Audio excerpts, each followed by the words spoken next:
What's up, Winter Review? I'm Carmen, Whalen. And I'm Avarie, Coomes. Welcome back to The Scoop. And today we're here with Coach Bergkamp. And today we're going to be recapping the 2023 volleyball season, so let's get right into it. What sets Annandale Volleyball apart from other volleyball teams?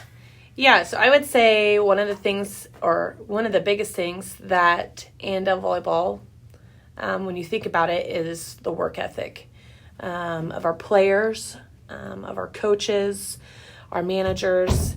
I think if you look all around, everybody's all in and they're willing to sacrifice time for other people. You know, volleyball is a pretty big team sport. Obviously, you have 6 people on the court. You have 12 on the roster. Not everybody plays. So that can be difficult at times. But, you look at our volleyball team. They were in the weight room this summer at 5:45 a.m., 4 days a week. I mean, that's pretty impressive. They were doing skill work. They were going to camp.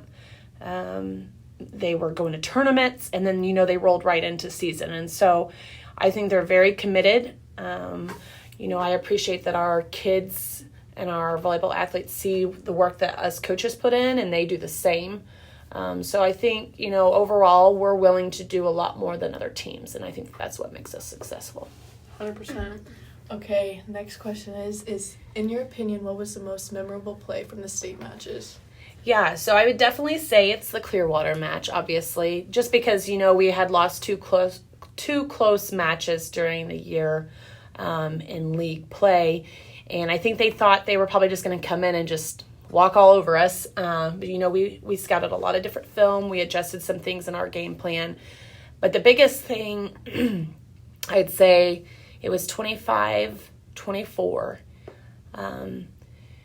A player on the Clearwater team on the outside hit a ball. Well, the down ref blew his whistle and signaled that she was in the net. But the up ref said that the match was over and indicated it was over. So I told the girls not to leave the court, and I sent Grace Rowland up there to talk to the ref. He called the down ref over. The down ref said, yes, I did whistle. And so that tied it up at 25-25. And after that, I think we were just on a roll. We ended up winning 30-28. You don't see a lot of scores like that in volleyball. But hands down, the best match that we played all year. We dug, Clearwater's got some good players. They hit some hard-driven balls, but, our defense and just our willingness, we ran out of subs. So JoJo Cutler, I subbed her in for Reagan Neely. That was my last sub. And so we were one rotation away from having JoJo Cutler play middle front. Which, in practice, we practice those kinds of things. But, I don't think I'll ever forget that just because it was a very monumental. We knew we had to win that match to be able to move on to day 2. So, good answer. Who's a player you want to give recognition to on your volleyball team? That's tough because I think they all deserve recognition. I think they all brought different things to the table.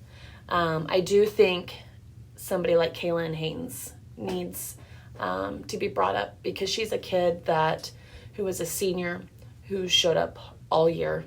Didn't get to play a lot. She knew that. She showed up. She still worked hard in practice. With Keisha rules, we're only allowed to hand out 12 jerseys. Well, we obviously carried more than 12 jerseys this year. So we weren't able to, dress her out.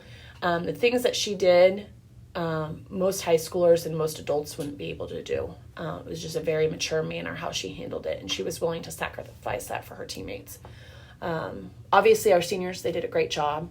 What I talked to our seniors about this year is a lot of people were going to undermine them and their abilities because they saw, we graduated Kinsey Fairchild, we graduated Maddie Schragan. And then they look at the next group and they're like, they're not as talented, which in fact, they were. They just had, pieces they had to figure out throughout the year as far as like leadership and things like that. But, another group I would probably commend is just all the kids that stayed during postseason that didn't get a jersey. So we had a total of 45 kids in our gym the last 2 weeks of postseason. Most people are just practicing with their 12 jersey players, but we had kids in the gym practicing, getting better.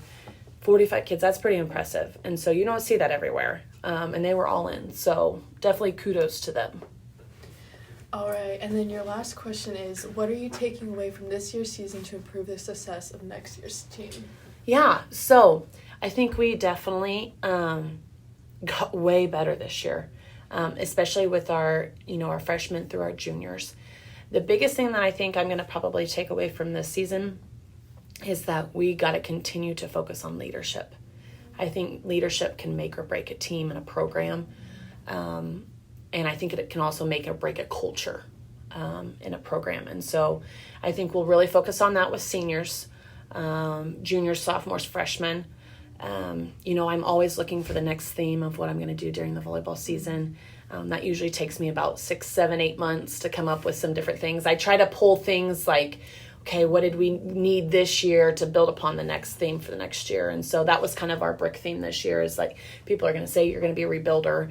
There's a lot of people that counted us out, and that we're going to say that we're going to be at the state tournament. I mean, to be at the state tournament, the top 3 across the entire Class 4A, that's pretty impressive. So definitely that. As coaches, we always go to clinics in the summer, like Gold Medal Square. So we'll continue to do that. We definitely have some young pups that I think over time will continue to develop. So it's exciting to see that. I think we're right where we need to be. There's definitely some things I think we continue to improve on. I think we work hard in the weight room in the summer, but I think we can amp that up a little bit as far as, being excited at 5:45. That's not easy. But making that choice that I'm coming in, I got up, I'm going to go ahead and be excited when I'm in here. I think we can improve just things within our camp, our skill work in the summer.